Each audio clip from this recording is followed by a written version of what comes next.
Me and my now ex-girlfriend were together all about 8 months. We had an amazing few months together and there was nothing to suggest what was going to happen next. Before I started dating her, I was trying to convince her to get out of a toxic relationship that she was stuck in because I had nothing for her. Her boyfriend was all the time making horrible comments like, "Don't wear that, it makes you look fat," and "Wow, you really need to go to the gym." She was a pretty slender girl, so these comments didn't make sense and were outright uncalled for. So from there on, I voiced my concerns about him to her, but she would always tell me not to worry. Eventually, I found a better paying job with better hours. My goal was to move out, so my GF and I could live together to help her with university. She lived 30-40 minutes outside of our town, so moving in would make life for her easier. We ended up moving in with my friends. There was 5 of us in that house, and everything seemed perfect. I got to wake up to the woman I loved and have my close friends all in the same place. And it was going great for about a month. One day, I noticed that T was texting her a lot, and I asked about it. And she said that they have become close friends. Safe to say this annoyed me, because deep down I knew what his intentions were. I started to notice that she was spending more and more time with T outside of the workspace, usually with other work friends. But where it gets worse is where he would invite her over to his apartment alone to hang out. Now, I never got concrete evidence that she cheated on me, but let's be honest, there's no way nothing happened, and at the very least, she was emotionally cheating on me. At this point, I was convinced she was going to leave me for him, so I tried my best to save our relationship. I sat her down one night in our bed and voiced my concerns about him yet again. And I'm not proud of this, but about halfway through, I just started bawling my eyes out, practically begging her not to leave. She hugged me and told me I had nothing to worry about, and I was her one true love. About a week later, she came over and I went in for a hug, and she paused and said, "I don't want any affection right now. We need to talk." My heart sank when I heard her say that. She said that her mental health was in decline, and with the stress of work, uni, and me, that it was too much. We sat in silence for what felt like forever, but eventually we started packing all her things. I only lasted maybe 5 minutes before I just completely broke down and couldn't help pack. So just like that, the woman of my dreams, the only who could truly make me laugh and break me out of my shell, was gone, just like that. The next day, my buddy S, who's also my landlord, gave me her portion of the rent back. I messaged her saying that I had her rent money on my dresser for her, and she can come pick it up when I'm at work. I also left her a note saying that I held no resentment for her, and I respect her choice, and that I would wait for her to be in better health. And she replied with a note of her own, saying she's glad I don't hate her. Boy, is that gonna change. And that she wants to remain friends, and that maybe in the future, we could get back together. So I was holding on to chance we might get back together for months.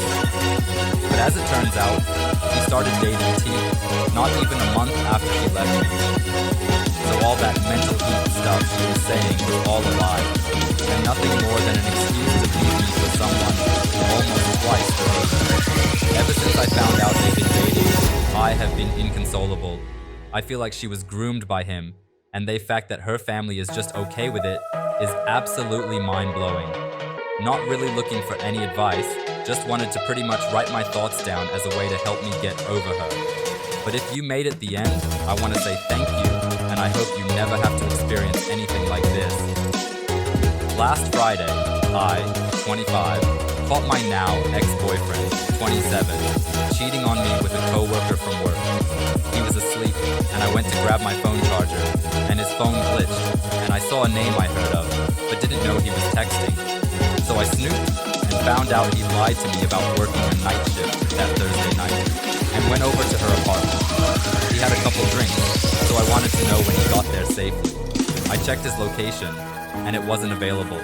We did this in our relationship. And he wasn't responding to me. But honestly, I never thought much of it. Thought weird, and had a weird feeling in my gut. Then Friday came around. I come across this. There was like 4,000 messages between them.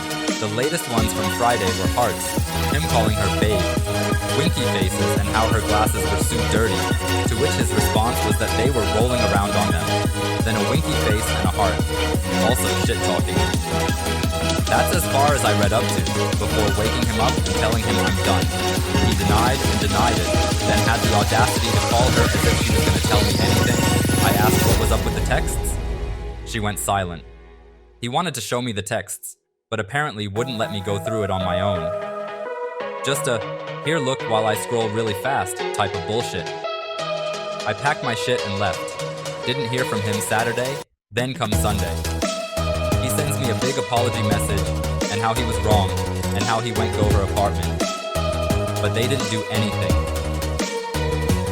He went for an hour and a half before his night shift because she lost her boyfriend last year from death.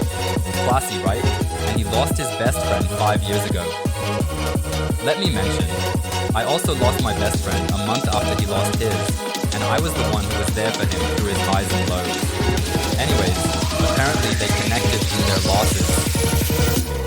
She sent me a message on Facebook Saturday too, saying that she's sorry she connected with him, pretty much some BS sob story about how she's not ready for a relationship, and she just felt nice to feel someone who understands her, and how there was absolutely no feelings involved and nothing but a hug, and that's why her glasses were so dirty.